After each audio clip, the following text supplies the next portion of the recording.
All right, let's get rolling. We're not late around these parts.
Good morning, miners. Hit that like button.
What is the dolphin achievement? What's going on here?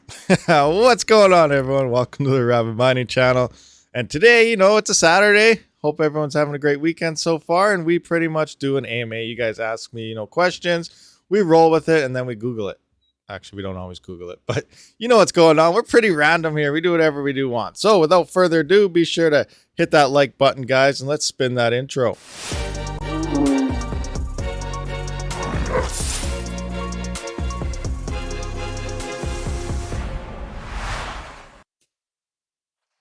All right, I hit the right buttons. Everything's looking good. Sweet, sweet.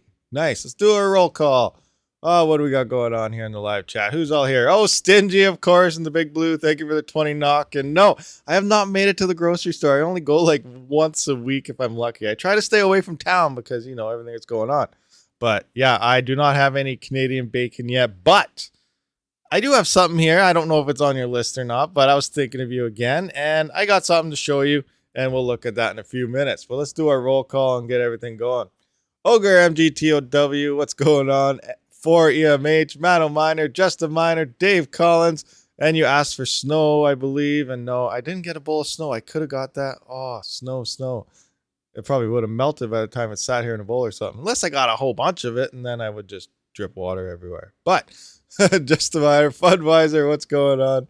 Scrolling down. TechMad TV, what's happening? Stingy, of course, obviously. We got Johannes, what's happening? MC, JRAD, Tenacious D. Scrolling through. White Arctic Walker. What's his name? VR3D 3RC, what's happening? Chaz S, DJ Mines, what's going on, buddy? Welcome home. Magic Lucky, Len Cole Online. Jake Boone. Oh, it just jumped on me, guys. I just ruined everything. Seb Chap S, Dakota Miner, R Longley, Gregory, Georgery, one of the two. Titan Nightmare, and Michael Jess. Sorry if I missed anybody. Just yell at me if that was the case. Check out the other stream here, and nobody's chatting, so no roll call over there. All right, so I see some of you guys were talking about, the ETH-TON thing going on.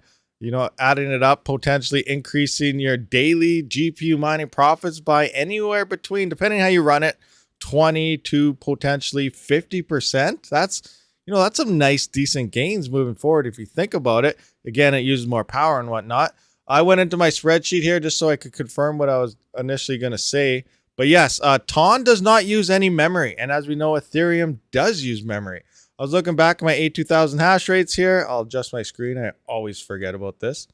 So TON on an A2000 default direct mining will get 1.3 gigahash at the 70 watts here. Hash to watt ratio 19, insane. But yeah, 300 core minus 2000 on the memory. And as we know, Ethereum is memory based. So you keep your Ethereum settings and move up to there. But if you do want to improve that hash rate, LOL Miner does say you got to boost up that power limit. So you're going to be using more power, but you also can increase your core clock to utilize TON. So, it's a nice mixture, really, one using the core side and one using the memory side to help boost those up there. Very, very interesting. And yes, it is LOL Miner 1.43 is the latest update that does allow you to do this. I did drop the video on how to set this up in Hive OS. It does work in Windows as well, but you guys were asking how to do this in Hive OS, so that's what that video was about. I probably should have done both, but I didn't. Usually I always do, but I was watching the Olympics and I was getting into that, and I was like, I gotta drop the video, and it was pretty insane. So I did some quick testing. I didn't do any overclock settings, straight up GPU test efficiency, because I am still solo mining Ethereum, so I didn't want to have my hash rate off there for too long. Okay, let's get into where we at. I want to show Stingy here what I got for him. So, Stingy, check this out. Bam. Here we go. Look at that. We got some coffee creamer, maple latte, international delight. It's really, really good. See it. Oh, yum, yum, yum. That stuff's really good. I'm drinking water right now.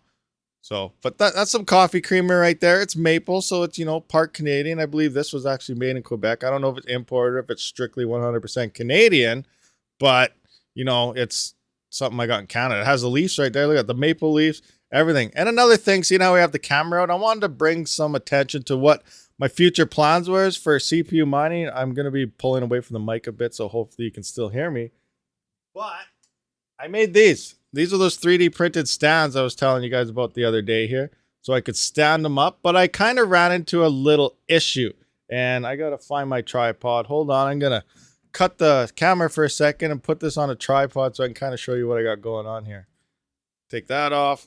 Moving my camera over. Sorry if the volume is kind of messed up at the moment.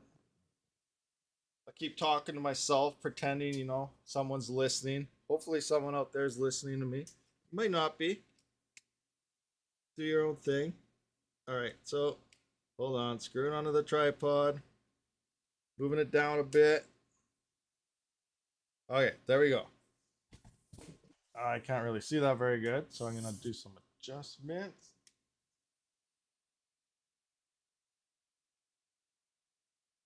Rig, you're in the way. Test bench, why are you there? Because I left you there, that's why. All right, let's get back to the camera here. Boom. So, these are what I wanted to use to stand this thing up. But I was going through a motherboard. Now we know all the standoffs are the same on all the motherboards. I'm trying to talk into the mic without so you guys can hear me all right here.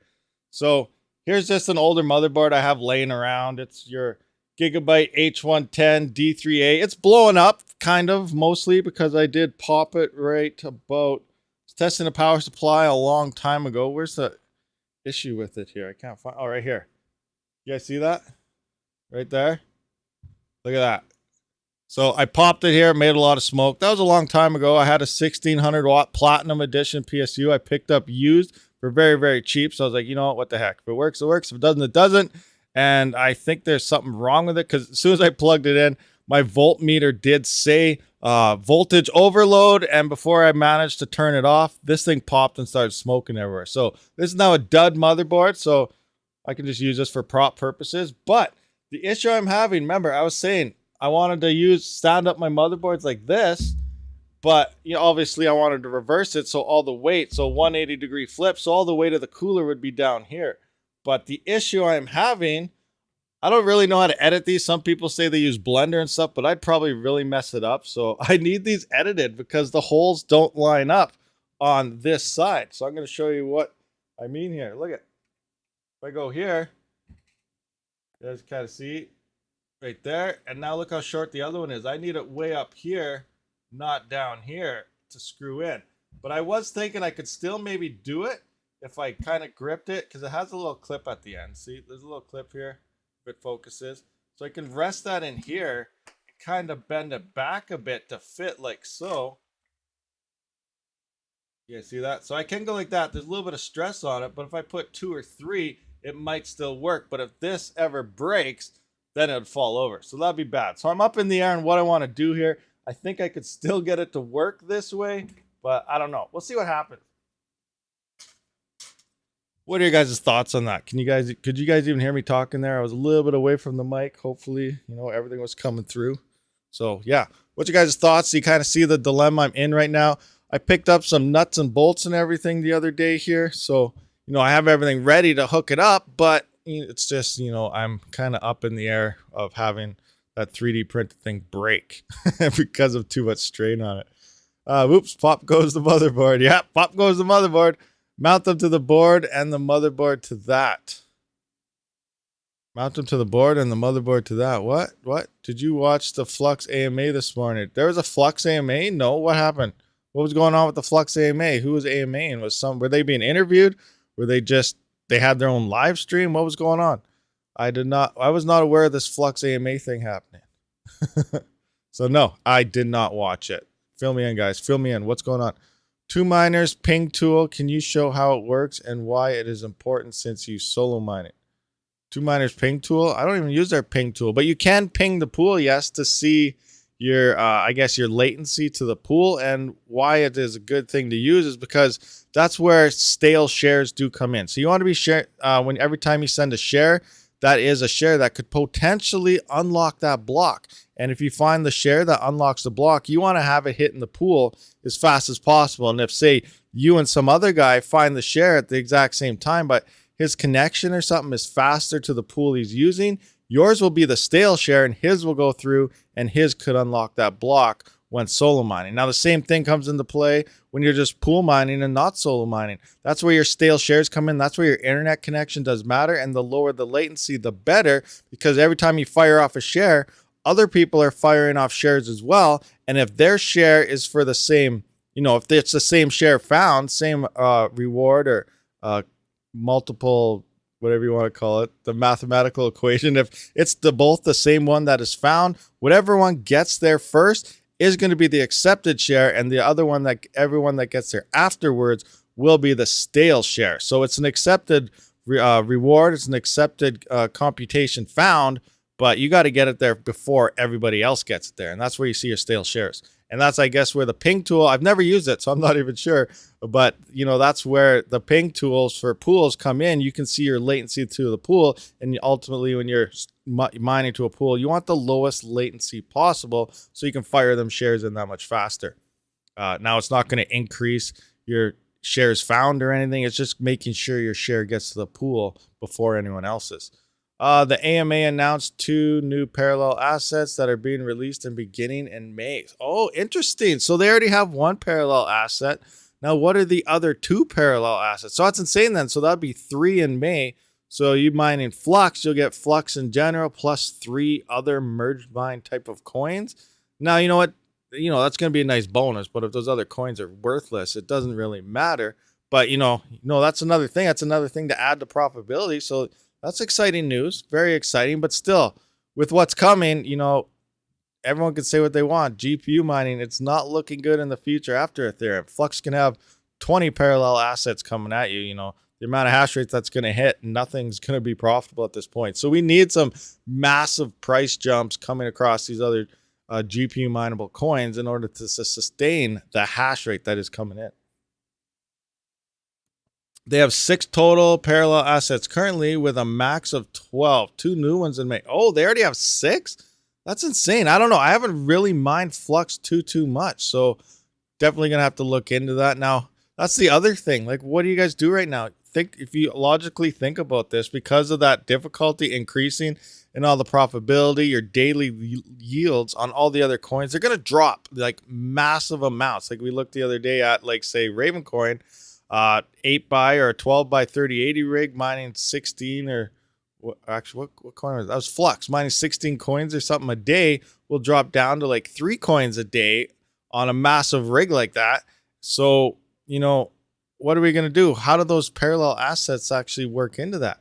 So should you mine those coins now? Because after Ethereum, you're going to be getting way more yields now. But Ethereum is the most profitable, and the majority of people mine Ethereum for that very reason. It's the most profitable. So what do you do? Like, honestly, mining any other coin right now is the prime time to mine it right now, because moving forward, your yields on all the other coins are going to dramatically drop. So what do we mine today? Do we keep staying on Ethereum, or do we just, wipe Ethereum out of our minds and hopefully we stack up on the next best thing and hope for that big pump? We don't really know. It's a really interesting time right now in terms of crypto mining.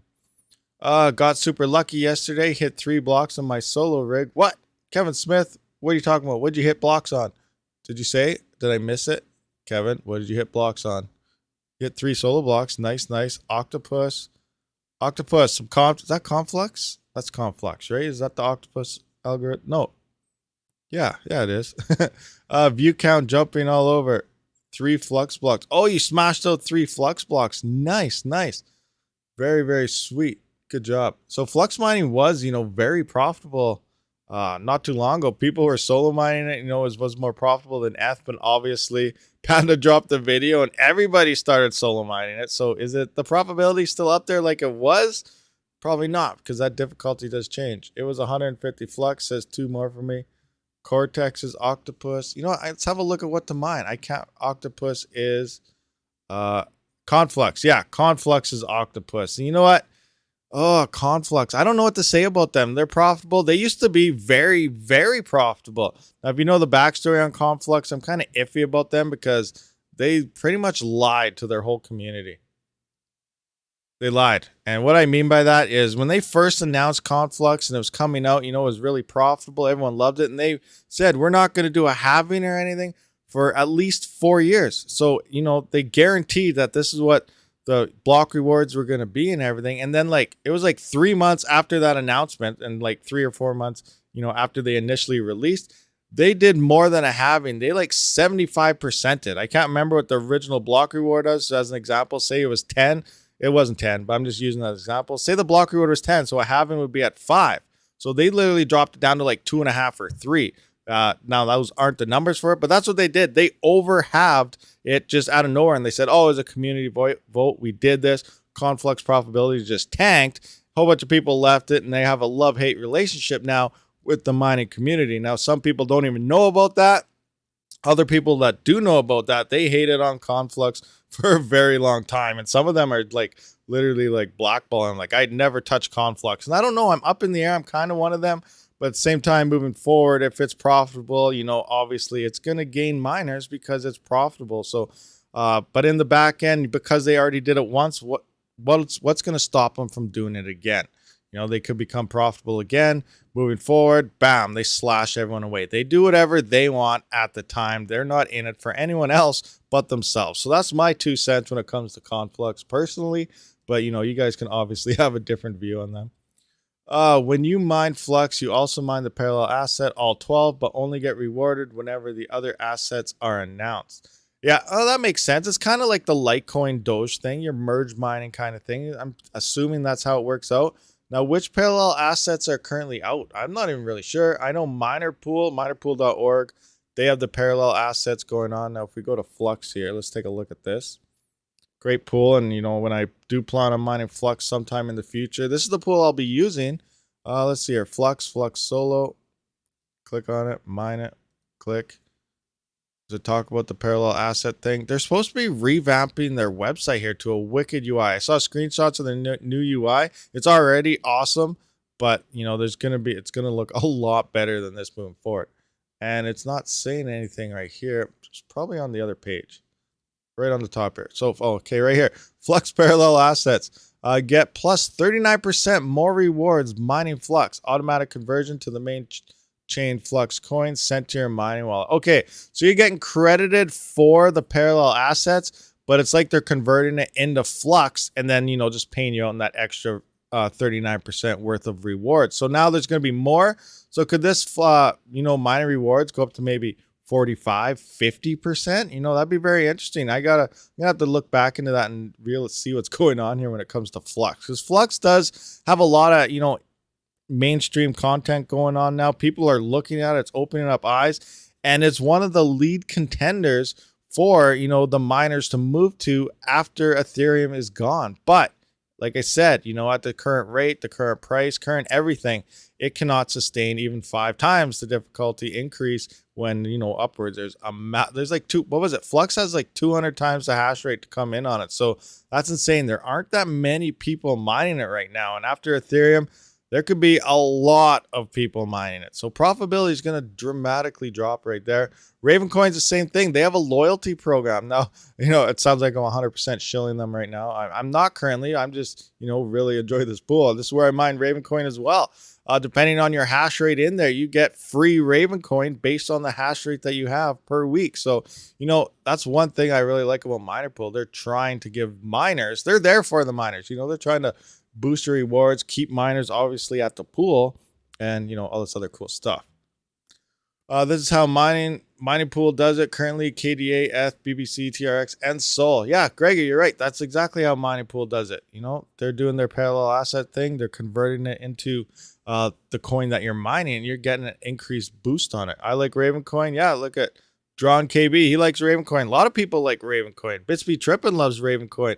He obviously knows a lot about the chains. I don't really know much about what's going on in the chains, but he has massive hash power in Ravencoin. Obviously, massive hash power at Ethereum, and he's getting ASICs. I can't remember. Anyone remember where he's getting the ASICs from? Somewhere here in Canada, and I can't remember what they're called. Kai Enigma Adventures, Rabid Mining. I use Fusion 360 and can design and send you the STL to print yourself for free if you can't find someone to make the stands.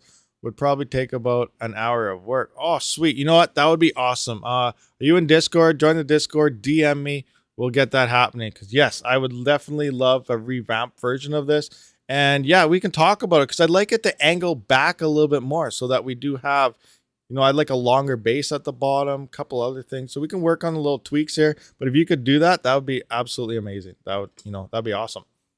Definitely help people out. And then I guess if it'd be your design, actually, I don't know how that would work.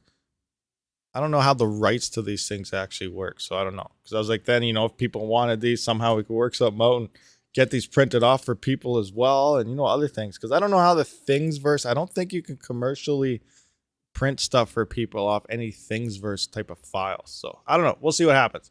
Most important thing, IMOH is latency, Ezel or Ethermine with 330 mega hash. That's totally up to you. Do whatever you want. Ezel's a great pool. Honestly, when it comes to straight Ethereum mining, I'm for Flexpool 100%. I love Flexpool. I think it's better than Ethermine. And if you don't know the backstory on all that, now you can see all these other pools now are allowing you to use your gas fees and everything. You can set your gas fees on Ethereum so you don't get a massive expensive gas fee payout. Flexpool was the first to do this. And by doing this before everyone else did, Flexpool was actually the most profitable Ethereum mining pool out there before 1559 came in. Now I think they're all pretty close because everyone's doing the same thing. But what I mean by that is I dropped that video a long time ago when that was happening. But before 1559, we were getting paid out those gas fees. And with those big mining pools, like I guess Ezil was one of them, Ethermine was doing it. Majority of them were doing it. But they were prioritizing because they paid for the payouts. They were prioritizing their low blocks over the larger blocks at the time so that they could get those cheap payouts. While Flexpool, you were setting your gas fees and they're prioritizing the larger blocks instead of, they weren't paying everybody out on their own blocks. So they were making smaller miners and everything a lot more Ethereum per month than if you were mining to Ethereum. So it's very, very interesting how that plays out. Now 1559 came into play and, everyone's pretty much doing the same thing. We got layer 2 solutions, Bitcoin payouts, all these other things on these pools. Flexpool does it as well. And speaking of Flexpool, I actually got my payout this morning. Check this out. I got my payout this morning, guys. It only took like 3-4 weeks or something, pretty much a month. But yeah, I have 0 unpaid F balance. Oh, wow. Gas is up to 159. Just before the stream, it was actually down to 80. And obviously, I have my gas set at 65. So I paid like $2 in transaction fees. And, I finally got my payout. Patient is key, guys. I have no problem of it sitting there waiting for my gas at only 65. And it finally hit it. I got my payout. Cha-ching. I didn't lose any Ethereum, really, due to transaction fees. So nice. Payouts dropped this morning, cheap gas fees this morning. But then also you see that a whole bunch of these, what happened? There's like a 4 or 5, maybe a 600 ETH block, 3 in a row on Flexpool this morning though. So gas fees were extremely high for a little while. I believe there's a 3 something, a 4 something, and actually a 3, a 5, and a 6 something Ethereum block. And I checked my solo mining rig and it was not me. So, that's the time I'm waiting for. That's when I want to hit that solo block, is when those gas fees are, whatever's going on, MEV fees, exchanges, whatever. So we're still sitting 0 blocks. I'm at 12% luck still, 0 away. So one day I will hit that block, and hopefully it's during a prime gas season time so that I can, rack. Oh, I just destroyed my website now. Come back. Let's go. Move back again. There we go. Yeah, no solo blocks for me. Yeah, I'm really debating on going back to the pool. That way I could test, more stuff like the F plus TON and other things. But, I really want to try and nail that solo block. I think that would be awesome. If I smashed out a Ethereum solo block with 1 gigahash, that'd be absolutely insane, I think. I paid 37 GUI this morning with a gas limit set at 50. Oh, magic. Lucky. Nice. I paid out at 80. So, yeah, it looks like a lot of people are getting their payouts today. Nice. It's a good day for ETH mining, huh? ETH has a mainnet. I bet it's terrible. That's a mainnet. Yeah, that's pretty much what it's looking at. ETH has a mainnet? What are you talking about, mainnet? We all, we get paid out everything else these days because Ethereum is extremely broken. That's another thing. You look at other places, you look at ETH Trader and all this, and they think, you know what? The merge is coming, the end of proof of work. They're going to pull the miners off and it's going to move to ETH2 and transaction fees are going to drop. That's the same thing they thought with 1559. Now let's get this straight right now. As soon as the miners get pulled off the network from the merge, transaction fees are not going to change. They're still extremely expensive. They're going to be the way it is. And when they actually move in sharding and stuff, that's not till 2023. So we have at least another 6 to 7 months worth after the end of mining before they even implement anything in terms of trying to help their own network out. So obviously, they're one-sided, they're one-minded. They want to get rid of them miners, and they don't really care, if they have to break their network to do it and keep it broken for as long as possible.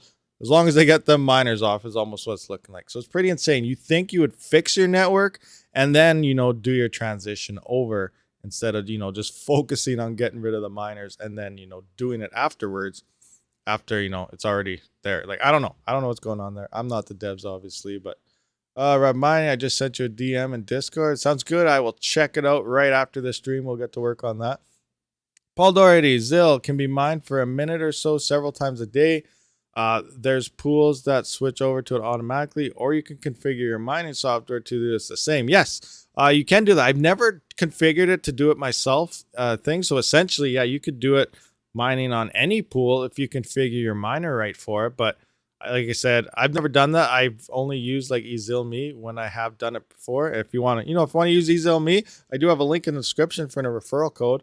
I do bounce back and forth. Well, I used to until I started solo mining every couple months. I go to FlexPool, then I go back to EZIL.me for a while, stack up that ZIL, then I go back to FlexPool and, whatever else. I keep bouncing around all the time. But I did use that pool and I was satisfied with it. I did estimated profits just shoot through the roof with ETH. I was estimated to get 0.1 ETH in around 2 months on Hivon. Now it shows 0.1 ETH per week. That's going to drop. Etrogen, that's because this morning there was a massive wave of extremely high ETH blocks going around. And obviously all the miners, any pool that found one of these large blocks, they're going to, show you have a big boost. But give it a couple hours and everything is calming down. Everything's coming. You know what? We can have a look right now at the Ethereum blocks, actually, and we can kind of see what's going on here.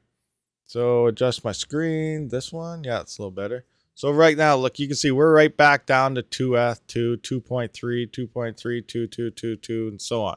So everything's back to normal. Your original records that you're used to seeing all the time will be back to there within a couple minutes. You're not going to be getting any super extra Ethereum like you're hoping on. All those blocks are mined away and gone. Now, I don't know how long ago it was. I wonder if I can find some of them. Oh, wow, that's only 23 minutes ago. We're going to have to go back a long ways because it was early this morning. All right, anyway, moving on. Let's check out the Ethereum hash rate. We're back up to 1 petahash. Yesterday we did have a dip, 969 terahash, but now we're back up to 1 petahash, 1.4, I guess. So we have a little dip here, but it's coming right back online. Now, I don't know if this is just people profit switching. It could be nice hash doing little dips like this. There's all sorts of different reasons. Now, obviously, it's not miners coming off the network in this. It's probably something profit switching or, anything. Nice hash most likely. Until we see, something to go from like here to down to here, that's when we'll know miners are coming off. But right now, I don't really, even if Ethereum dropped dramatically, I don't think miners are going to be pulling off Ethereum until it's gone because we're not going to be able to mine Ethereum anymore. So unlike other crypto, bear runs and stuff like that, where you see hash rate come off, I think people are mining it to the very, very bitter end this time. And then we're going to start seeing, hash rate and stuff drop. Speaking of selling mining rigs and stuff, let's have a look at my local market here in Canada on Kijiji. Just do a refresh. And we're going to see how much are people selling mining rigs for. I seen a post the other day. They're saying GPU prices are coming down. Things are coming down. But anywhere I look, I don't see any cheaper GPU prices. Not yet anyway. There's the odd one here and there. But overall, look at this Ethereum mining rig. 6x570s, 850 watt PSU. Yes, we know you have the motherboard RAM. It's the rig. $4,000 for 6 of them. No, thank you. I got 12 2 years ago for, what was it, $1,400 Canadian for 12 GPUs, 2 motherboards, 4 power supplies, the rack, risers, everything. Complete setup. All you have to do is plug it in and start mining to your wallet address for like $1,400. 6 of these, $4,000. Yeah, I don't think so. Mining rigs for sale, $15,000. What do we got here? 16900 XT, 45700 XT, 1000 watt PSU, 13070 non-LHR, 12060. you know, yada, yada, yada. 15,000, no thanks. Brand new in box, 6 to 8 GPUs mining rig frame with 4x120, 100. That's not too bad, depending which one it is. 985 mega hash mining rig, NVIDIA 3000 series crypto miner, $25,000. 985 mega hash, $25,000. You know, the max I would probably go on that would probably be like $1,000 per 100 mega hash. And, you know, I'd probably go $10,000. Oh, whoa, I don't want to click on it. Maybe $10,000 for that complete rig. So 25,000, he's over double the price of, you know, what's worth it. You know, $10,000 is probably overkilling it. Maybe 8,000, 7,000 moving forward. Because once Ethereum mining is done, you know, the ROIs on GPUs is going to be 3 to 5 years now, not the 4 to 6 month that people, you know, think is the way to go when it comes to ROI. Those days are over. It's never going to come again. 220 plus mega hash mining rig, $5,000. No thanks. Radeon 6000 series mining rig, $6,200. Again, no thanks. Maybe he has 6 of these. What are they? 500 MSRP plus everything else. So say, you know, today's market, maybe 600 per card, times that by 6. What is that? $3,600. So maybe $4,000 is what I'd offer this guy. But for 6,200, no thanks.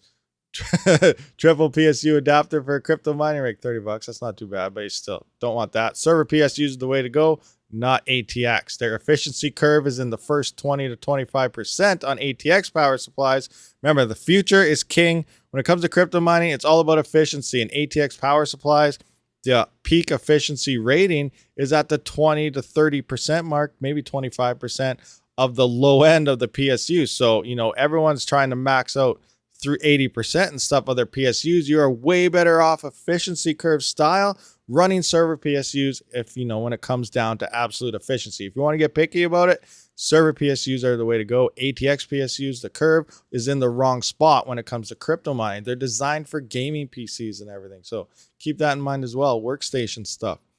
RTX 30 series mining rig, $11,000. I'm already saying no. I'm not even looking what he has there. So obviously, you know, everyone's asking a lot of money still. I don't really see too much going down in terms of prices. What's CPUs looking like? Go. I did see someone. Now, someone commented. Remember yesterday's live stream? I said I found that CPU in Calgary for very, very cheap. Someone commented. They said they lived in Calgary and they're going to go pick it up. So is it still here? Because I hope he didn't pick it up. I don't want to start an ad. What? 3900X. Go. Engage. Alberta. Oh, it's gone. He bought it. That guy bought it. But are you watching this stream right now? I want that CPU, please. Oh, man, the roads are horrible. Remember, I was going to drive down there. I was going to pick it up. It was so cheap. And now it's gone. See what happens when you sleep for one day or something? You know, you miss out on these wicked deals. You got to take them as soon as you see them. All right, well, next. 3950X, nothing. Nothing. 5900X? What do we got here? Come on. There's no CPUs anywhere. This place, it used to be full of CPUs constantly. And then, you know, now nothing. Oh, what's this? 5900X 3060 Ti built 21. No. No thanks. 59 brand new. Please contact. So you already know he wants too much. 5800, no. 59, 8, no. No. No, none of this. Expensiveness. Okay, 5950X. Last chance. What do we got here for 5950X in the used market in Alberta anyway? Nothing. Looking to buy Ryzen CPUs with bent, broken, missing pins. So obviously this guy knows how to fix his stuff. He's getting cheap stuff and then, you know, reselling it or something, fixing it up. So there we go. There's no CPUs, at least in Alberta, on the used market. GPUs are still extremely expensive. Definitely not worth purchasing. How's it where you guys live? How's it looking where you guys are? What is your power and mega hash on a 3070 Ti Eth brand cards? I don't have a 30. I don't have any. I have, what do I have here for LHR cards? All my 3060 Ti's, 3070s, and 3080s, they're all non-LHR. I got them before LHR was a thing, or I stood in line and got, you know, non-LHR Founders Edition GPUs. I do have one 3060 Ti that is LHR, and I got a 3060 that's LHR version 2. But other than that, everything I got is non-LHR because it wasn't worth really purchasing them. Now remember, after Ethereum, LHR doesn't really matter as much, we're going to be maxing out, our hash rates on Flux and these other coins. Depending on Ethereum Classic, you're going to be limited there a little bit, but Ergo is pretty much 100% unlocked. Ethereum Classic it's not really on my list of go-to GPU mineable coins, because eventually somewhere down the road they plan on moving to SHA-3 and be heavy ASIC anyway. So I don't even have Ethereum Classic in my radar at all. I'm just blindfolded to it and don't even look into it at all. So that's just me. Do you think what? I don't know if I can comment on that one right there. Gasha, Gersha, and Rana.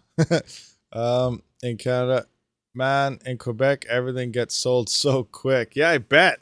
I'm getting 63 to 64 megahash on my EVGA FT3W 3070 Ti at 178 to 188 watts. Oh my gosh, Robert Conlow, you're insane. 188 watts? Is that in software or is that at the wall? Please tell me that's at the wall. If that's in the software, you're over 200 watts at the wall, probably. Easy. That's absolutely insane. That was way too much power. That is the opposite of efficiency. I don't like those numbers. I have to travel to Ontario to get CPUs or GPUs. Yeah, crazy. It's hard really to get anything anywhere. Some people have saying, like, in the States, depending where you are, the shelves are full of AMD GPUs. They're loaded with it. And I got another chuckle the other day. Did you guys see AMD announcing their profits and stuff? How much, they were way over expected and all this stuff, and their GPU sales, went up X amount, their CPU sales. And it's funny because they said around November, they based it mostly on their notebooks, but their CPU sales went way up around November. Now, what happened around November-ish of last year? RAPTOREUM seemed to get extremely profitable. People were buying CPUs to mine like crazy around November. Very, very interesting there. And, they're gloating that, our CPUs just went through the roof, in November. I was just laughing my head off. I'm like, guys, I know what really happened, and you just don't want to tell the public who bought your CPUs, do you? Like, seriously. Oh my gosh, funny stuff. And then they still won't, I'm trying to figure out, how do I contact the good old AMD Lisa Su so I can get myself some CPUs to test, so I can say, you're welcome, or something like that. Give me some thread rippers. But yeah, we know what really happened to AMD there. Question, okay. How we dual mine TON plus ETH LOL miner is, well, not so great to use.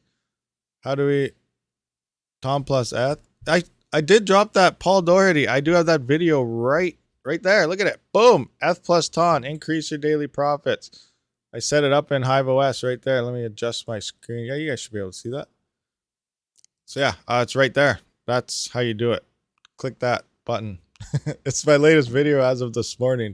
I show you how to do that in HiveOS.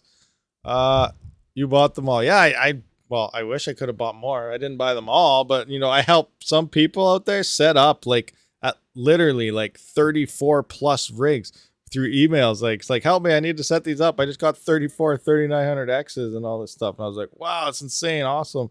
And then, I helped them set them all up and stuff. And I've done that through a few people through emails, helping them out, telling them which cord to put where and stuff like that. So, in the back end, I'm helping out the community when you guys ask for the help. So I help people set up some big CPU mining farms out there. It's pretty insane. And they're, some of those people I help, they're still emailing me and asking me, about the nodes, which nodes to try and stuff like that. So, yes, I'm doing the YouTube thing. I'm also in the background helping a lot of you guys out there, because you know what? A channel is only as strong as its community. So I'm really here to help all you guys out as well. So much appreciated for you guys for obviously watching the channel all the time. And I'm also in the background helping you guys get through here and there and, little issues you have when it comes to mining. We can do ETH plus ELF now on T-Rex. Yeah, I've seen that. I have not looked into that Alephium. What? I have no idea how to pronounce it. Maybe I should watch some of his videos so I can see how they say it. But I haven't looked into it at all. Last stream there, a lot of you guys are saying that coin is not very profitable at all. So I don't know. Is it even worth looking into? Is it a coin that has something? Is it a brand new coin? Has it been out for a while? Does it have a use case that nothing else does? That's another thing we got to look at, because I know a lot of you in the community say we can just, someone should fork Ethereum. That way we can keep mining it. Now, you got to keep in mind, if someone just goes out there, forks Ethereum just because, now they have Ethereum miner version that stays proof of work. It's not going to be profitable if nobody is using the coin. What is the use case? The majority of the coins, everything right now is pretty much saying a bit and a piece of another coin that they can do. But really, the top coins are already doing everything, and other coins are just doing bits and pieces of it. And they say, we're going to do it better. We're going to do this. So for a coin to really take off and for a coin to actually become a thing and worth mining, it has to have a use case. You have to look at it and be like, yo, what is this coin doing that these coins are not doing? What stands out on this one that's not standing out on these other ones? So that's one thing you really have to look at. Sure, you can just fork a coin. Look at AVN. I'm just kidding. That was a joke out there, guys.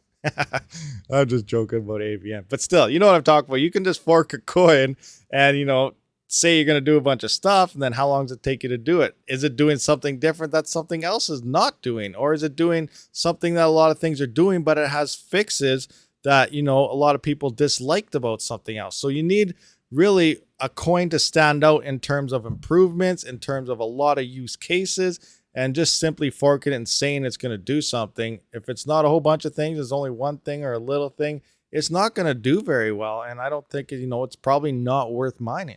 So keep that in mind as well. You can mine all the coins you want, but if it has no use case, if people don't want to buy it, or if, no one wants to use it, there's no point in even mining it in the first place. So keep that in mind when it comes to crypto mining and picking coins that you actually want to mine. ETH versus TON is better than ETH plus alpha. Yeah, well, TON at times, it was literally before it started blowing up and more people started mining it, it was more profitable than ETH just mining it alone. Then obviously, hash rate and stuff came in and it dropped down, but now it was still fairly profitable. And adding on to it, now you're adding the two together. That's actually pretty big if you think about it, even though you're not maximizing your hash rate out like you were solo, but even having a little part in it is a bonus. Now let's just take a look here. Where is TON coin? Because you can check out your profitability. I didn't mention this in the video, but I did mention this when I showed you guys how to mine TON when using the Whales TON pool. Now let's just find the Whales TON pool here. You can check out your daily profitability right on the Whales TON pool website. So let's just see if I can find it here. I want this screen. So we're going to go to mining here, and we're going to go to Whales TON. Actually, no, it's right on this website somewhere. You don't even need to go to Whales TON pool. We just need to go to the actual. Oh, I always forget about this part. Where is it? How to mine part? Nope, not on that section. Oh, I went through this last time when we were talking about. Maybe I do have to go to Whales TON pool. Loading. Start mining. Profit per gigahash. So right here, yeah. Here's your profit per gigahash. So every gigahash that you have on it. Can I get this a little smaller for you guys? Now you guys can't see it. Perfect. Nice. All right, we're going to keep this one. So it's 0.2679 TON per gigahash. So, some people do like a single 3090 mining it directly was about 5 gigahash. Now, 0.2679. So let's take that in. I'm going to put that in the chat so you guys know right now. So this is per gigahash. So whatever gigahash you have, you can pretty much multiply it by this number, and you will have an idea of, what your profitability is. Then just take that to the price chart or whatever else you can kind of know. So when I did my quick test, I was only at like 4 or 5 gigahash, I think. Can't really remember. So let's just look at TON coin price. Take a look at TON coin price, not Coinbase, TON coin. Now remember, there's a TON token. TON token is in the cents where TON coin is in the pluses. Straight on the actual website. Actually, it should have the price here. Right on their website. TON coin. Whatever. Where are you? TON coin.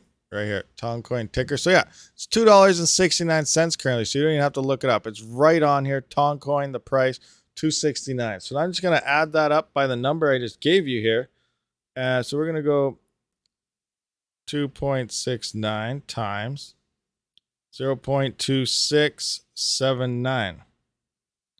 So that is 72 cents pretty much per gigahash that you're making mining TON on the side. So add that up there. Like I said, I was probably at about 5. So I'm just going to times that by 5. So that's an extra $3.60 on top of my Ethereum mining profits that I would be getting with my 1 gigahash. Now, I didn't tweak any of my settings. Remember, you're going to have to up your core a little bit.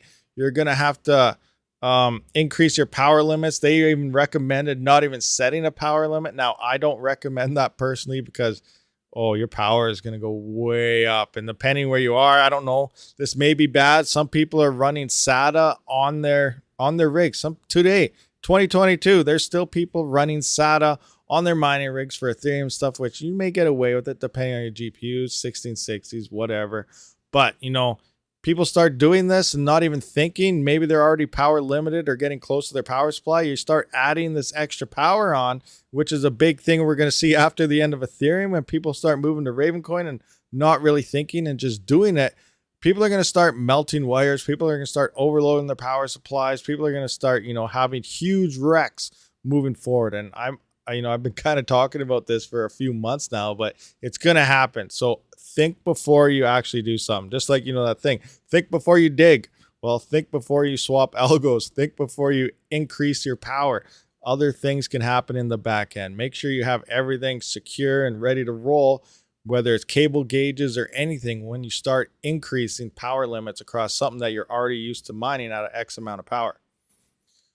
Upgrade your cooling fans to aftermarket ones. Yeah, update cooling. We may have to do quite a few different things here. I have 5 laptops to mine, like secondhand just to mine. I think I can change power supply, potentially, yeah. I had 2.2 gigahash on ETH. I changed all them over. My ETH went to 2.13 gigahash, and I have 45 gigahash on TON now, so it's an extra $900 a month. Wow, 45 gigahash now. So let me check this out. Let's just do that. So what did I say? It was 72 cents. So we're going to times that by 0.72 cents. We're going to times that by your 45 gigahash. That's an extra $32 a day. Nice. So 32 times 31. So yeah, it's $992 extra dollars a month you're getting from dual mining with TON for you. So yeah, grats. That's some nice numbers, I think, for sure. Maybe I should just cancel this whole solo mining thing. I don't really want to, but I should probably just go straight back to Flex full, honestly. Dual mine TON, make as much as I can before the end. But solo mining Ethereum, hitting that block would be absolutely amazing, especially if it's like a 500 ETH block. Could you imagine? Make sure you build rigs to work at cards TDP and know where. There you go. That's the one thing, Tech Man, 100%. If you build for the maximum capacity of the GPU's power that it can be used, then yes, you will be fine switching over to anything. But I do believe the majority of the miners out there probably built for Ethereum mining and built to, the 80% or maybe a little bit above or slightly under for Ethereum mining. So swapping over, depending on your hash rate and GPUs using, people are going to have some catastrophic wrecks. And I'm sure you guys can see it and know about it now. Discords are going to be blowing up with exploding pictures here pretty soon. It's a plus. Laptop's power supply can't change, I think. I think you can change them. I'm not 100% sure. Going over the viewers here, guys. We have 160 viewers, 67 likes. Come on, guys. Hit that like button. Hit that subscribe button if you're new to the channel. Hit whatever else you got to do. Follow, like, depending on the platform you are watching on as well. Let's head on over here. What do we got? We got us Skunk Ape. What's going on? Hey, Rabid, I told you the other day I was working on a 3900X build. Grabbed a 3900X with a Dark Rock Pro 4 for 370. Oh, nice. 370 for the complete rig? Love hearing the humbleness in your voice. Keep it up, sir. Oh, thank you very much, Skunk Ape. What's going on? What do we got over here? Tenacious Puma 125700 XT. Claims 600 mega hash full rig setup, drop price to 13,800 US. What? Tenacious Puma. What are you talking about? You're selling your rigs and you drop the price? 600 mega hash full rig setup, drop price to 13,800 US. Huh. Not sure what's going on. 125700 XTs though. That's some nice GPUs here. I was really disappointed in AMD 6000 series coming out of the 5700 XT series. I thought they were going to do a lot better, but they didn't. Maybe next year, or I guess this year. This year's the new GPUs coming. Did we say proper goodbye to O11 data pool? Oh, we didn't yet, Raheem. Everyone, O11 data pool is now no longer a thing. It was gone. It was gone as of yesterday. Most of you know that. And some of you have been asking you, what pool should you move to? I have not started my pool test yet. I want to get my rig set up to 3.8 and stuff so I can start that test. So maybe I'm just going to overclock them. I'll worry about the stands and everything some other time. And I'll get to work on that pool test to see, what should we move to moving on. Currently, I'm using our plant. I moved Fudweiser over to our plant. Minifaco is a great pool. Supernova is a great pool. But I'm going to be checking out 6-7 pools as well as Monero Ocean just so we can check some profitability at the same time. And then, we're going to see, what is the next best pool to move to. Pool test, pool test, pool test. Yes, pool tests are coming. Is the 5950X worth getting? 5950X, yes, 100%. And, depending where you are, the 5950X could be cheaper than the 3950X. Let's just take a look at PC Part Picker. I just want to see what some prices are looking like right now. Again, depending where you live. Do I have the right screen on? That one. Go to Canada here. Saved parts list. Cheap CPU miner build is $1,082. So here, look at this. This is a 5900X because I believe they're cheaper than the 3900. I'm going to look at that right now and find out. Oh, why can't I search? Nope, I don't want that one. I want the CPU check. All right, so let's have a quick peek here. So these are the 5950X's, current price. Go to the minimum. No, I don't want that. Oh, no, I got to start over now. 3900X. So the 5900X is 630, 629.99, and the 39, so 629.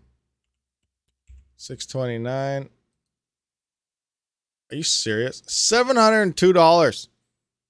A 3900X is $702. So a 5900X is cheaper than the 3900X. Now let's look at the, scalpers, they got to look at these other prices. Like people are, obviously the 5000 series is newer. It's going to hold resale value longer for at least an extra year over the 3000 series. But, why would you crank the price up above 3000 series? Yes, we said, it slightly hashes a little bit better and stuff. But overall, they're pretty much exactly the same. Like, oh my gosh. So 5950X, scalpers need to be better at scalping. $918 for the 5950X. Let's take a look at the 3950X. So $918. And again, $951 for the 3950X. Now that's probably because it's sold out at most of the stores and it's only accepted at a couple. Oh, it's in stock at so it's in stock at the cheapest place. So yeah, go for the 5000 series, guys. Forget the 3000 series altogether. Scalpers are obviously ruining this for us. So get the newer gen, get the 5000 series. It's cheaper than the 3000 series. So 100%, 5950X, do it. Find it, especially if you find it at a decent price, go for it. Those prices are for new. eBay is cheaper for me. I have never really purchased anything off eBay myself. I have been looking into it. I did find a Threadripper for about $2,800, which is probably the cheapest I've seen it so far. But, at the cheapest store that's out of stock, it's about $2,600. So that's not too bad.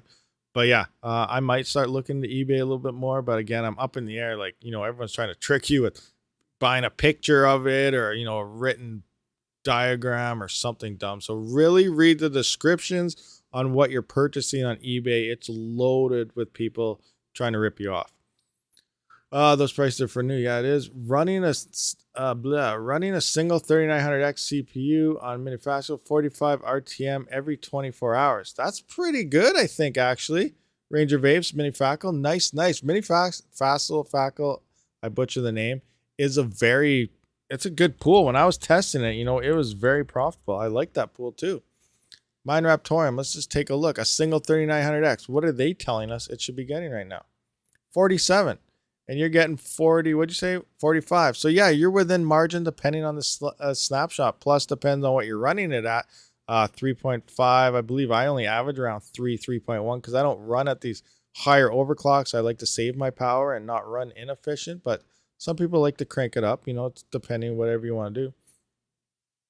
I'm trying to buy them up. Oh, Fudweiser's trying to buy them all up now. There you go, guys. You better hurry up because Fudweiser's going to get them all on you. Dang it. I bet if you were to switch over, I would never hit one now. Nice.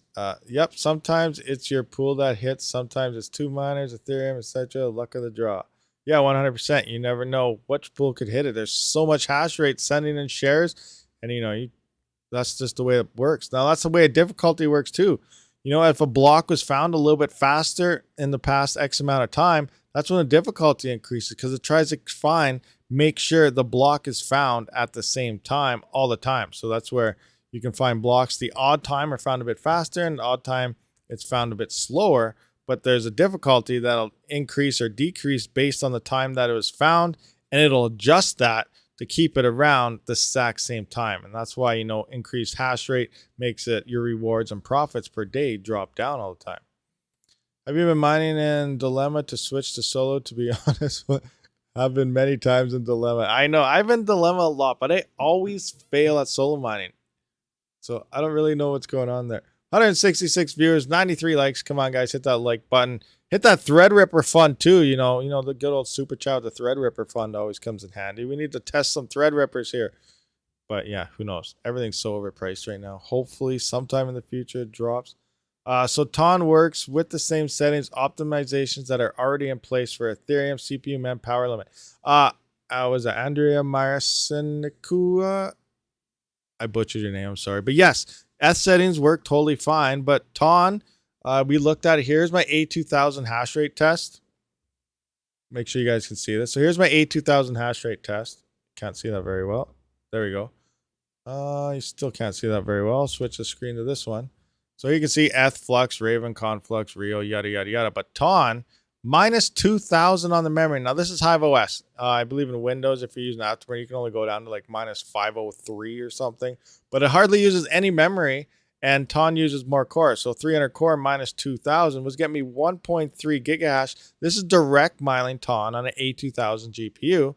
But LOL miner power limit was 1.44 by 80, so 18. I don't know what was going on there. But anyway, so because TON uses more core and Ethereum uses more memory, it's a nice mixture between the two because you can up your core on your Ethereum mining GPUs, but you're also going to have to up your power limit a little bit. So it's going to take a little bit of playing. You don't want to go too much. LOL Miner said right on their website right here. Look at this. I'll zoom in for you guys. I went through this in my video on how to do this, but it is stating that they tell you to even take it right off. So fee is 1%. Mining will start after, yada, yada. Right here on NVIDIA GPUs. Now, this is for NVIDIA. NVIDIA takes a little longer for it to kick in and stuff. I'm not sure if you guys can see it. Oh, yeah, I can highlight it. You can see it better. But look at this. On NVIDIA GPUs, we recommend a very high power limit or none set at all. Now, I don't recommend taking your power limit off. You are going to be using a lot of power. But you can up your cores a bit, slowly increase your power limit, and you will start to see some, increase in your TON hash rates to kind of help you out. Now, I would not, again, recommend taking your power limit off. You're going to be at full TDP of your GPUs, and you will be burning a massive amount of power. Depending on the fans, the cases you're using, your GPUs are going to heat up quite a bit as well. How can you sell older cards to buy newer cards? eBay and Craigslist. No one in this PO now does PC. Oh, June Carlos. Yeah, everything's in a different factor. One person can say one thing somewhere, but depending where someone else lives, it could be a totally different world. So, buying a GPU here, same thing with RAM for a CPU, anything. Like one person halfway across the country could find CL14 RAM very, very cheap, where on the other side of the country, it could be 3 times the price of CL16. So obviously, you're better off getting that CL16 RAM. You don't really get too much of a performance boost between the two, but it is better to run your CL14 type of RAM. So the same principle applies whether it's GPUs or anything. You might not have a used market where you live, so you may have to use a more expensive route like eBay or something and potentially have to send stuff in the mail, which has a risk factor of maybe being broken or something like that as well. So, depending where you live, different parts of the world, different countries, whatever, everybody's in a different type of world where they are, and all the factors play a different role. YouTube is messed up with that everywhere I go. Nvidia saying, what? I trust eBay for GPUs more than CPUs. Not sure why. I don't know. I don't really trust eBay for anything. But again, you know, I haven't really used it too much. A lot of people have very good luck with it, but I just see too many people on there, you know, getting ripped off. So I just don't like it. I like your blunt honesty about the future of GPU mining. I hope you're wrong. I'm betting against you, but you do make sense, and I'll diversifying into CPU mining because of you. Hey, JFK, thank you very much. Hey, I 100% hope I'm wrong as well. I'm just look at numbers and I just try to, you know, relay information without softening up saying, you know, I am going to GPU mine forever because I'm always going to be testing and seeing, checking out profitabilities and stuff. But I'm also looking at the numbers and, you know, it's not looking good. But down the road, you know, a year or two from now, you know, it's all a long-term type of investment. If you're just in it for the quick in and outs and fiat gains and, you know, ROI, sell your stuff, whatever, you know, maybe crypto mining isn't for you. It's time to look into the 3 to 5 type year ROIs. Things are going to change, but that doesn't mean it's not going to get better after this. A coin can seriously, it can pump up.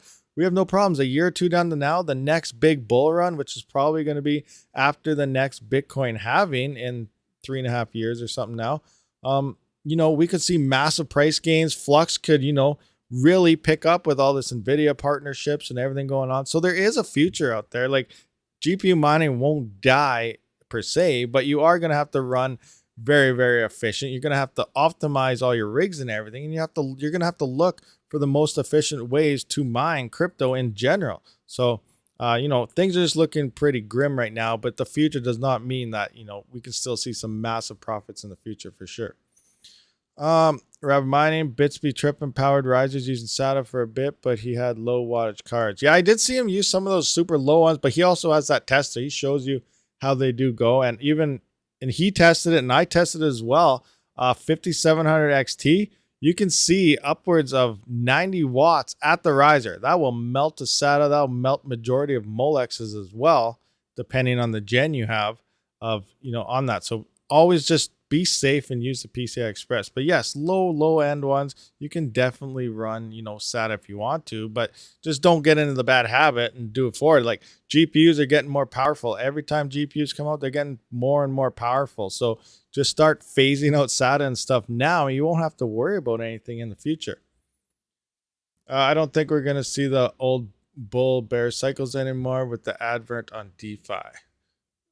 Very true. We have no idea. I just base everything on the history charts, and so far they're still looking fairly correct. We might not hit the, you know, the biggest drop in the low, but we know the timeline is still showing exactly the same as what happened in the past. So we're still hitting the dips at the exact same time we're supposed to be hitting dips in the 4-year cycles. And so we'll just see what happens. If we could lay low, we're going to see a little pump up here and then another dip down.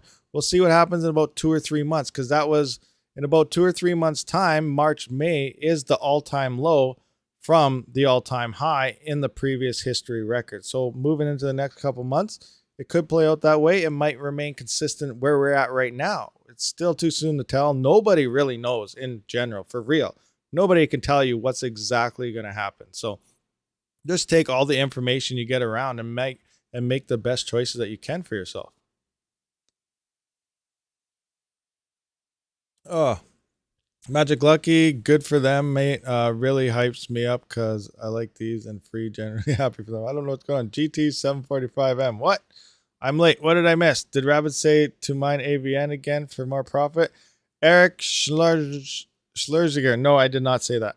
I said sell all your AVN, put it into Raptoreum if you really want to go to the moon. That's what I said. I didn't say that either though, but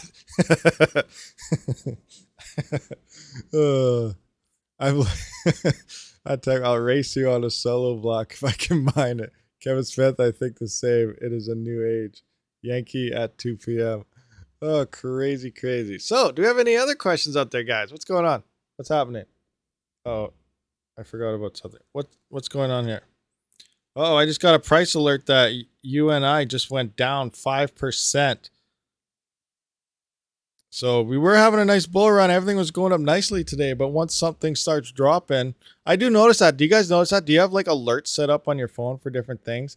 I do find that like it's a weird cycle, but it seems like it always seems to play out. So UNI, you know, the Uniswap token, it usually goes up or down. And then within like 10, 15 minutes, I see like, what's the Binance BNB or something?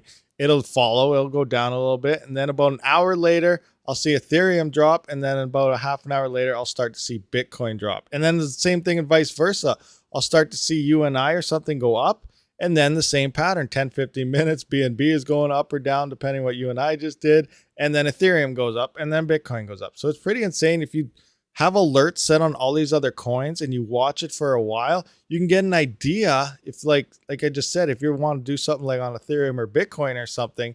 And so like I just saw UNI drop 5%. So in an hour or two, you know, maybe you could potentially get away with a quick sell here. Ethereum will drop and you buy back in down the road. So it's very interesting. If you have multiple coins set up and you watch it for a good amount of time, you can get an idea what's happening later on throughout the day or something. Now, you and I could go up, you know, 5-10% right away, and then, you know, other things will too. But I do find it interesting how once you start to see one coin start to do something, then others tend to follow, and it's all within the same type of time frame every single time. So keep an eye on that. Try it and look at it yourself, guys. It's pretty interesting. Your Canadian prices, I looked up and saw BTC at 53K was tripping. Yeah. Oh, yeah. It's on Canadian USD. There we go. When we go to Europe, bonk. Look at that. 36,000 BTC, 2,600 Ethereum. That's right. Someone actually said something. I didn't even realize it was on there. Sometimes they try to trick you guys, but good job. Props to you. Who said that? Kevin Smith. You said something nice. Congrats. Calling you out. 500 RAPTOREUM to you.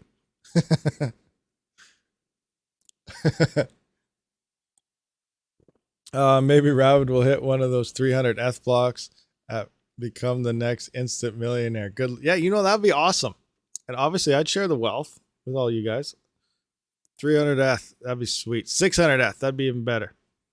Who knows? Obviously, you know, I'd have some thread rippers rolling in here. I'd be able to test any GPU I wanted. Obviously, that'd be awesome. The tide that to lift all the boats or something. I have 0 megahash on Ton. Did you guys have met this too? What GPUs are you using? Like we did look at where is it? LOL miner. It does say Ton support on NVIDIA Turing and Ampere GPUs as well as AMD Fury and AMD RX 400 series and newer. Fee is 1%. So Turing and Ampere GPUs when so what's that? That's like your 1660s plus, or is that your 2000s plus? Turing, that's your 2000 series, isn't it? So it looks like, you know, your RTX 2060s all the way up to the 3000 series of the Ampere. So maybe the 1660s and the 1070s, 1080s are not part of this, so they may not work in terms of this dual mining operation. RAPTOREUM just slowly goes down, then bam, 10 cents or not. I'm kind of watching that because I do want to swap my Ethereum into RAPTOREUM and fire that all into a node, but I want RAPTOREUM to drop a little bit more, and then I want Ethereum to kind of go up a little bit more because, you know, that's just making that gap that much bigger so you can stack up so many more coins. 1660 Super and 1660 Ti. Raheem, thank you for the US 199. TR fun, Threadripper fun, RNDR worth a look. RNDR worth a look? What's RNDR? RNDR. I'm just going to Google RNDR and see what the heck. Oh, I don't even know how to spell it right. RNDR. Oh, I put R on DRE. Wow. Horrible. Horrible. RNDR token price. I have no idea what this token is. It's $3.79. Their mining pool for it is a staking pool. RNDR mining pool stats. Let's see. Mining pool stats. I don't see no RNDR. Oh, what is this? Render token. Is that the thing? Render token? RNDR? Render token? Is this what we're looking at? Render. Oh, yeah, right there. Rodney Goldsmith. Render. How does render token mining calculator work? Coming soon. How can render? I have no idea what this is, but it sounds interesting. Usually when you guys bring stuff up, you know, it might turn into something. So, you know, I'm writing that down and we'll find out. RNDR. RNDR. Render token. Token. Token. Stop it. Huh. Interesting. Oh no, what happened? Where's all my stuff? Oh. There we go. Render network. So Render has gone up as it was Coinbase's giveaway coin today. Oh, it was a giveaway coin, and Coinbase is in on it, so it must, it must have, it's somewhat legit if Coinbase is in on this. Render network okay, let's look at this again. Render network. Oh, I can't spell. Render network right here. Render token. Do they have their dark mode here? I'm blind. Oh, it's a metaverse thing. Rendering the metaverse. Distributed GPU rendering on the blockchain. So is this like one of those, this is one of those proof of useful work type of ordealios potentially? So you're going to be using your GPU power to help render this, to help render the metaverse, I guess? Is that what's going on here? Render network. White. Let's just look at the white paper. White paper, load. What do you got going on? Tell us something. Renders token, white paper, abstract, yada yada yada. Problem. We are on the cusp of tech. Quick skimming through here. UDH, frozen complexity solution. Blockchain now evolves to store, which allow for immediate and more complex. Rendering 101. So I don't know. Is there something? GPU-based rendering solution, revolution of the digital creation project. Why rendering the network? Because yada yada yada yada. Interesting. I'm gonna have to look into this, but it sounds like that's exactly what it is. So like, what if Hollywood rendered out a massive movie and they're like, "Okay, you know what? We're gonna pay all these guys to render it super fast for us." So all of a sudden it turns into the nice hash of rendering, which is interesting. Is what a quick skim gathering I got out of there. I could be 100% wrong. Definitely look into it because I think that is a profitable, that's a profitable thing to do. It's not mineable, but it's a use. So how does it work? Metaverse needs better than pre-2000 graphics. I know. I was talking to Fundwiser kind of about that, and I told him like the metaverse looks like it's ran on like 1987 Nintendo. Like seriously, you want to get in something big like that, you should at least use a newer scale type of engine, not something from the 80s.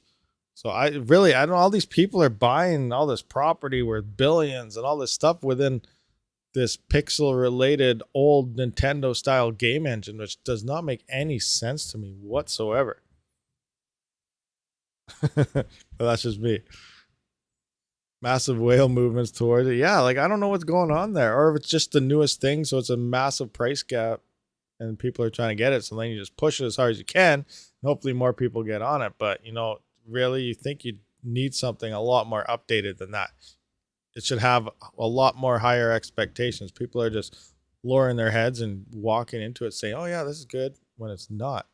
Tell that to Minecraft. Yeah, that's another thing. Minecraft. But again, we know Minecraft is huge, isn't it? Minecraft is actually massive, but I guess people like that type of thing. Same with Ark Survival Evolved. They actually made a PixArk where it look. You know what? You guys got to see this. I know this has nothing to do with crypto and all this, but we're kind of talking about. But look at PixArk. Okay, we got PixArk on Steam. So that's what they did. They literally down. It looks like Lego block nothingness. Look at this. But that's what people like. It's insane. That's crazy. Like, look at that Bronto and stuff. Like, the real Ark looks amazing. And then, PixArk came out and they turned it into Minecraft Ark or something. That's insane. Why would they do such weird things like that? But, people do like that. So maybe it's more of a, it's a thing for kids, maybe. I have no idea. But, I don't think, it's kids playing around in the metaverse with billions of dollars. Maybe I'm wrong there too. What is wrong with the 80s Nintendo? Nothing. It's awesome. I love the 80s Nintendo. One actually sold for like $500,000 in an auction here not too long ago. I'm mining on a Commodore 64. Yes, I used to have a Commodore 64. That thing was awesome. I loved it. That thing was amazing. You saved your games with like a tape reel. Awesome. Minecraft has a mod that is similar to Ark. Oh, really? They got a mod now? I guess Minecraft, they have pretty much mods for everything. Almost playable on a flip phone. Are all your OCTOMINERs set up? Are you happy with your setup now? Yeah, all my OCTOMINERs are set up. Let's just have a look-see at them, I guess. Open OCTOMINER setup. Engage. Oh, I got some crashing going on here, so I got to adjust. Oh, this is down. GPUs are all dead. Guys, uh-oh. Better give it a reboot. All my GPUs died. I haven't been mining on it. I just updated this, and I don't like the drivers. I was telling you guys, if you're familiar, a long time ago, once I went past a certain HiveOS level, all my GPUs would crash. So I got to go through all my voltages and reset all my 5700s and stuff again. It was doing good for the past couple of days, but now it looks like it ran into some major issues. But for the most part, everything is running. But these AMD GPUs have been picky no matter where I put them. Yeah, we'll just give this a reboot. I might have to just start from scratch on those. See what happens. But overall, yes, the OCTOMINER has been running great. Awesome. 70% on the OCTOMINER fans. Here's the intake exhaust. Oh, my PSU exhaust temp is at 71 degrees. So that's going to heat some area up. Exhaust 30 on the GPUs. Running great. 123 mega hash here on this 3090. Open sesame. Wait for this thing to kick back in. Uh-oh. No, I didn't want to start. Start. Open. Yeah. Nice. Let that thing reboot and see what happens later. So we decided to give them the people like Minecraft because a potato can run it. There we go. A potato can run it. That's why I'm mining in my hand. OCTOMINER is going to make me redo my setup. Not fair making me. Guys, for real though, my dad just got one of those Pong home console games, black and white. Yes, really. And of course, I'm mining on it. Who wouldn't? Oh, oh my gosh. What's your total power draw on all your mining rigs together? So with all my CPUs, GPUs, everything mining at the exact same time, at the wall, I'm at about 4,500 watts. So I'm about 4,500 watts. That's a 30 amp 240 volt. So if my maximum amount of power at 80% is about 5,700 watts. So I only have like 1,300 watts left until I'm like maxed out. So we'll see what happens. I did talk about it in my last crypto mining basement update. I do have options. If I start running close to being power limited, I can easily move the Antminer L3 Plus, which is 660 watts there, as well as all my CPU mining rigs, which is around 1,100, 1,200 watts, all onto 120 volt plugs. So I can spread them around the house, put them, in different rooms and whatnot if I have to. And then, more GPUs, ASICs, whatever I get, I can throw onto that 30 amp to increase that power again. So I do have options in terms. There's still a lot of things I can run on straight 120 volt and don't need the 30 amp, but I like having everything, in the same spot. It just makes everything, easier to check on and stuff. Will you get an AMD 7900 XT when they come out? You 7900 XT, are you referring to the GPU or are you referring to the 7900X CPU when it comes out? Because I'm confused. I don't know how they're really going to do their numbers moving forward. They dropped the 7000 series and they're both CPUs and GPUs, and your CPUs is the 3900X, and then you got your 6900 or 7900 XT GPUs. It's going to get very confusing for a lot of people out there, especially when it comes to like search terms in Google, because the opposite one is probably going to pop up when you search for something. GPU. I don't know. I'm going to wait and hold off. Honestly, I don't know if any of the next gen of GPUs will be that great, because they're all, power limits on all these GPUs moving forward are going up, up, and up. And if you look at anything, when it comes to crypto mining, A2000s, the desktop, type of workstation GPUs seem to be the best for mining on. But the 3070 non-LHR does have me kind of wondering about Flux, as it seems like it's slightly more efficient than an A2000 mining Flux. So I'm very interested in that one and potential future gains on the next series of GPUs for Flux. But on the majority of the coins, the A2000s is a better hash to watt ratio. I don't know how well the next GPUs are, if they're going to be worth it, because we're talking about efficiency now and not in terms of hash rate and stuff moving forward. That, I don't know. I think NVIDIA is going to have, not too many sales on their 4000 series, but we'll see what happens moving forward. Looks like a monster. The next gen AMD GPU multi-core will be incredible. Yeah, Golden Wolf, you're correct. That's, when I first heard about that, that's what they originally were going to do with their 6000 series, but they held off and released this 6000 series, and now they're doing it for their 7000 series GPUs. And I was really pumped about that because, you know, it made massive leaps and bounds. They're pretty much doing what they did with their CPUs, putting the multi-chips in there, but now they're doing that on their GPUs. So depending the massive performance gain, you know how Ryzen pretty much took over Intel's stock that way because their CPUs are absolutely amazing. Very interesting to see how well those GPUs will perform with the same type of, I guess, advancement in their GPUs as they're putting into their CPU. So it's going to be very interesting, and they may, you know, definitely perform. The only issue that AMD has, and that's probably their biggest downfall of all, is their drivers are absolutely horrible. AMD makes, you know, the worst drivers ever, it, you know, pretty much seems. So if they can tweak their drivers, things, you know, they have a lot of promise moving forward. I agree. AMD takes the next round in sales. Yeah, for sure. We'll see what happens. You know, that 4-core GPU, but how much power is it going to use? That's the other thing. But at the same time, if its hash rate is, you know, massively high on like Ravencoin and Flux and stuff like that, the hash to watt ratio, if it's still a good hash to watt ratio, then yeah, it's definitely going to be worth it. But it all going to come down to actually the efficiency of the GPU itself. Dave Collins, remember refusing to use calculators because I knew they were lazy brained. I was watching a show or something the other day. Remember? No, it was on the radio.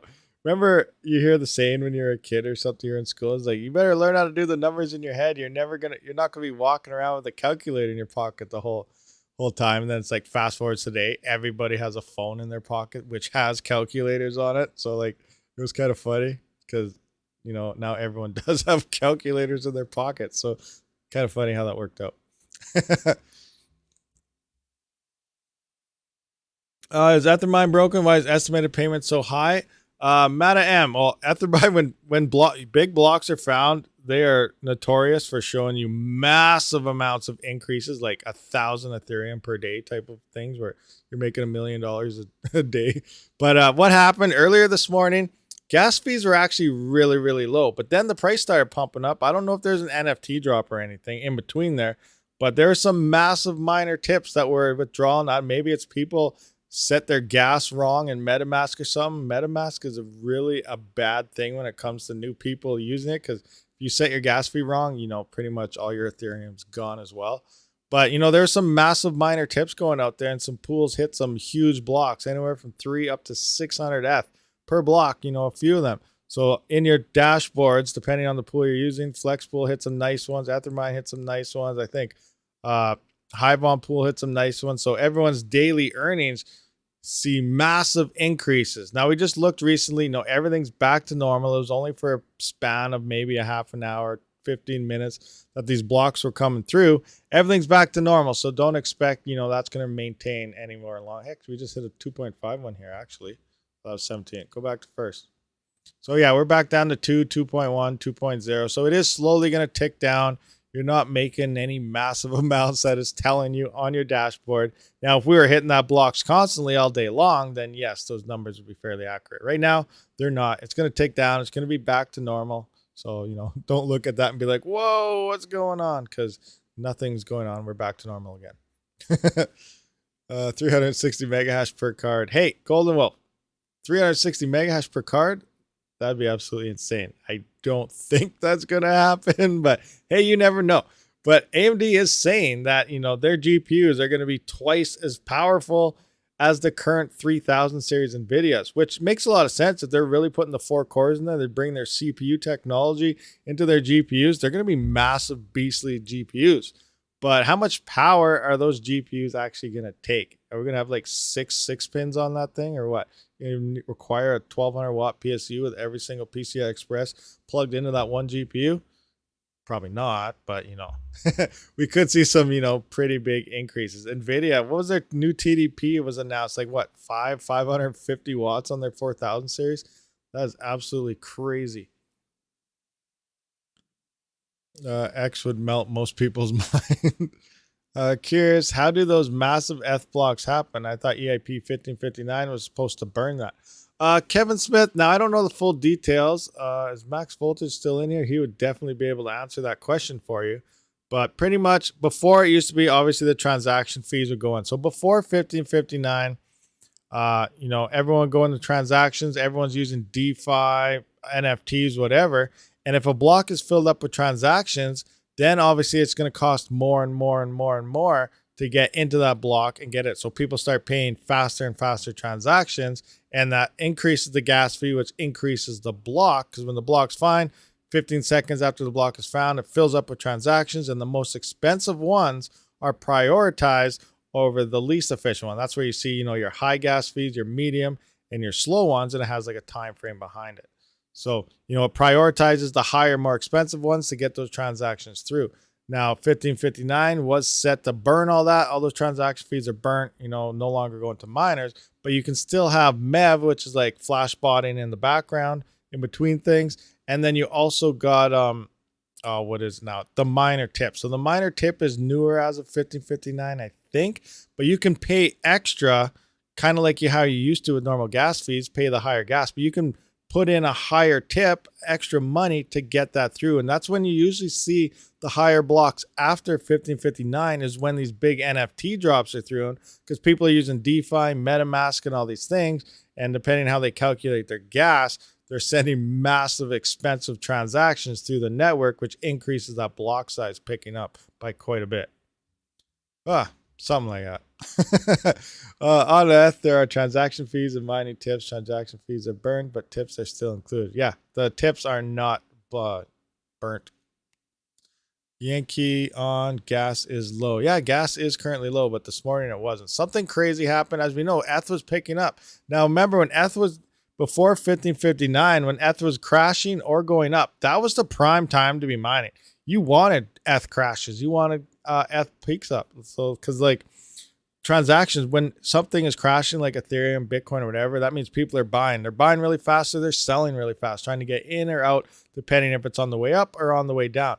And miners are getting massive amounts. So seeing like, you know, a 10 to 15% dip pre-1559, miners are sitting back laughing, saying, keep dipping, keep crashing, because you were mining literally like the Ethereum blocks were huge. You were mining so much Ethereum at those days. Now they fixed that. It's not happening. So pretty much now you see it up and a down. We're pretty much hoping for the price to keep going up so that we at least, you know, the minimum pencil shavings that we're getting out of Ethereum now, you know, at least they're going to be worth something. So we keep wanting the price to go up. But previously, you know, crash ETH, people start selling, you know, we're raking in that Ethereum like crazy.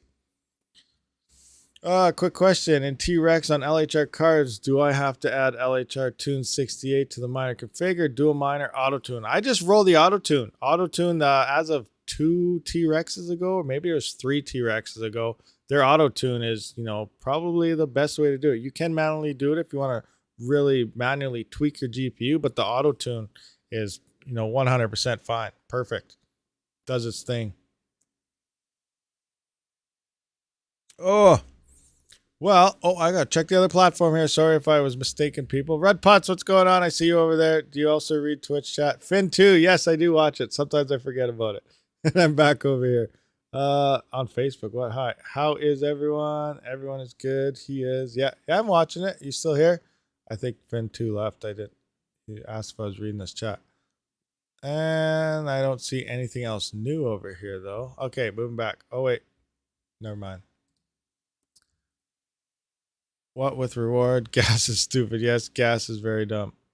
Bacon, eggs, and hash. What is going on? Welcome for dual mining. What are you talking about? Bacon, eggs, and hash. See what he's saying. And T-Rex. For dual mining. I don't really know. I haven't tried. I just ran with the auto, but LOL miner. Oh, T-Rex. We're not even talking about LOL miner. For dual mining, I believe auto is probably still the best way and easiest way to roll about it. Again, you can manually do it if you want to tweak it and try different settings, but auto, you know, I haven't noticed any really differences. They usually sit around the same part. Do you think dual mining Toncoin can kill GPUs? I feel it is very dangerous. DMC ill while you're using more power, heat comes up. So obviously what comes with heat and cooling is expansion, contraction, possible chips could pop off and everything if you're running too cold, if you're running ACs and the air outside is really cold. So if it's getting hot and cold really fast, you could run into long-term issues on your GPUs and stuff.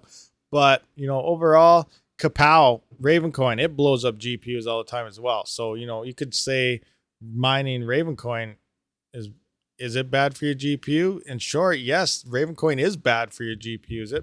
There's been a lot of GPUs that's been melted and burnt mining Ravencoin, just the way the Kapow algorithm is, how it fluctuates, goes up and down and stuff. But overall, anything can do it. Just try to run the least amount of power, run as efficient as you can. Don't do what LOL suggests to do by taking off that power limit. Then, running your GPU 24/7 all the time, dual mining at no power limit, max straight out, could lead to some long-term effects.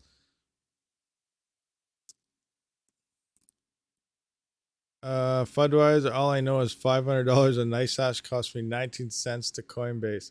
I read horror stories that on ETH transfers like $100. Transfer cost $25. At least there's been some Ethereum. Oh, there's been way worse horror stories than that. Like I said, MetaMask is one of the lead issues. All these DeFi type of wallets, they lead to the majority of all these bad transactions going wrong because you have different gas levels, and manually setting gas levels for certain things, you shouldn't play with those unless you really know what you're doing. Like, what was it? Someone spent like $1,000 or $100,000 just to send like $20 or $30 worth of Ethereum. Like, it's absolutely insane how much people have been, how much people have lost just by setting their numbers wrong and something like that.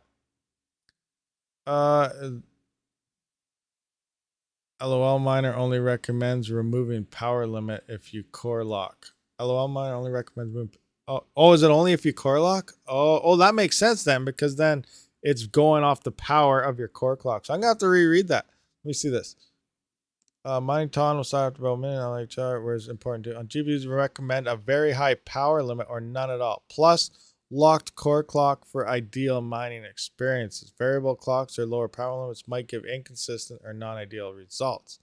So yeah, lock your core. It'll take that, or they're still saying, increase that power limit quite a bit or turn it off. So, depending on how you read that and take it into your own account, be very careful.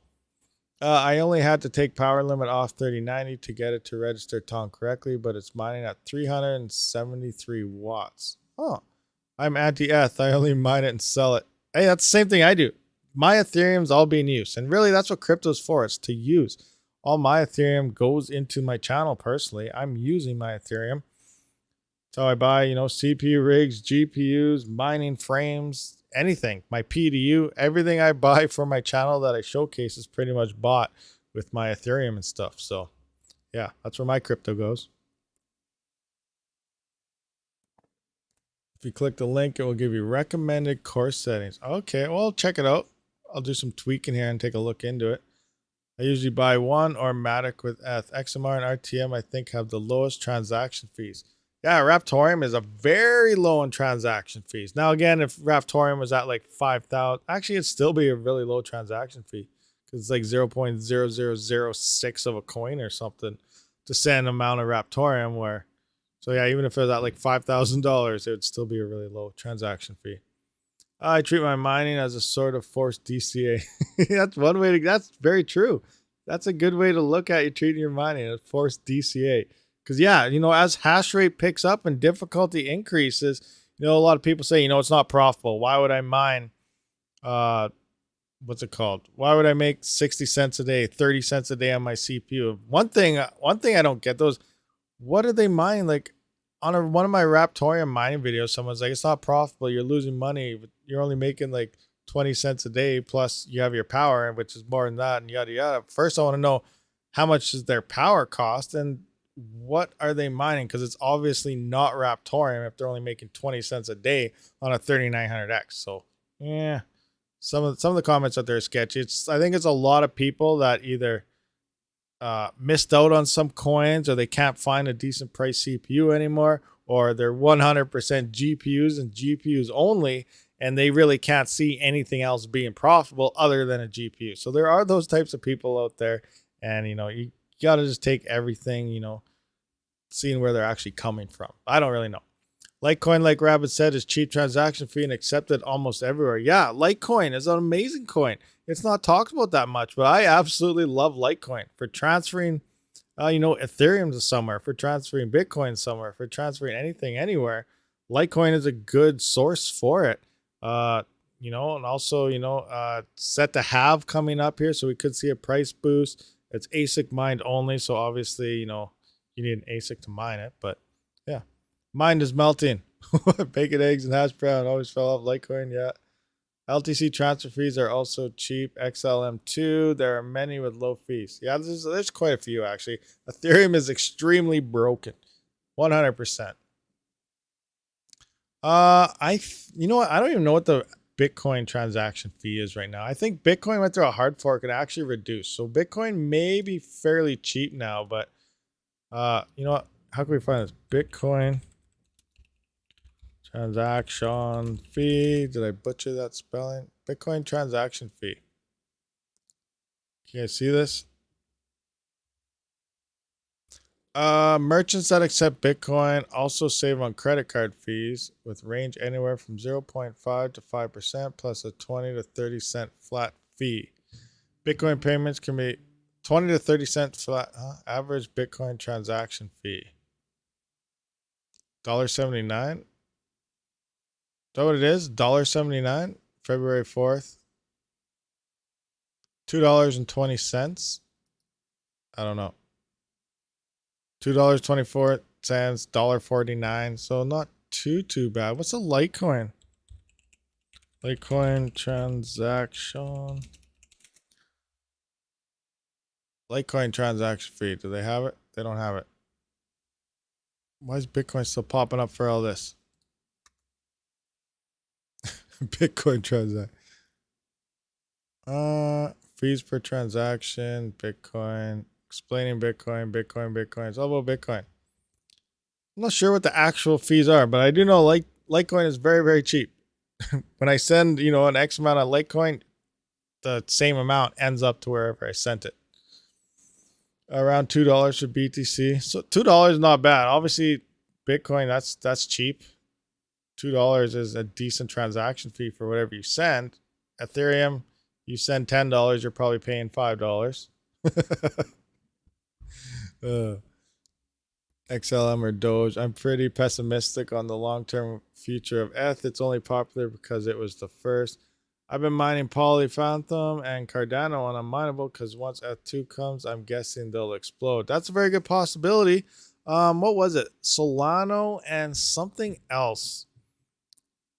Some big trader guy, he was talking about how Solano, and there's another coin. It's following the charts of early Bitcoin 2013 days. So in like 4 years, they're predicting that it could see the run of the 2017 Bitcoin. Then obviously 4 years after that, so 8 years from now, it could be following the 2021 Bitcoin run. So moving into the future, 4 to 8 years from now, Solano and some of those coins could see massive price jumps moving forward. But again, not financial advice, no idea if it's going to happen or true, but the potential is there. I missed out on Doge profits, so I picked Safe Moon. Oh, that's insane. Safe Moon. All right, guys, but looks like we are going to have to wrap this thing up, so I appreciate everybody for showing up. We will be live again tomorrow. I got to look into some video to release for you guys tomorrow. If you guys have any video ideas, be sure to join Discord. Also, link in the description. Much appreciated. Give some ideas if you want, me to make a video on something, because I'm always looking for ideas, because it's, you run out of stuff to make videos on, making videos constantly. So much appreciated there. But I will see you guys again live tomorrow. Thank you for coming out. I'll see you on the next one. Rabid out.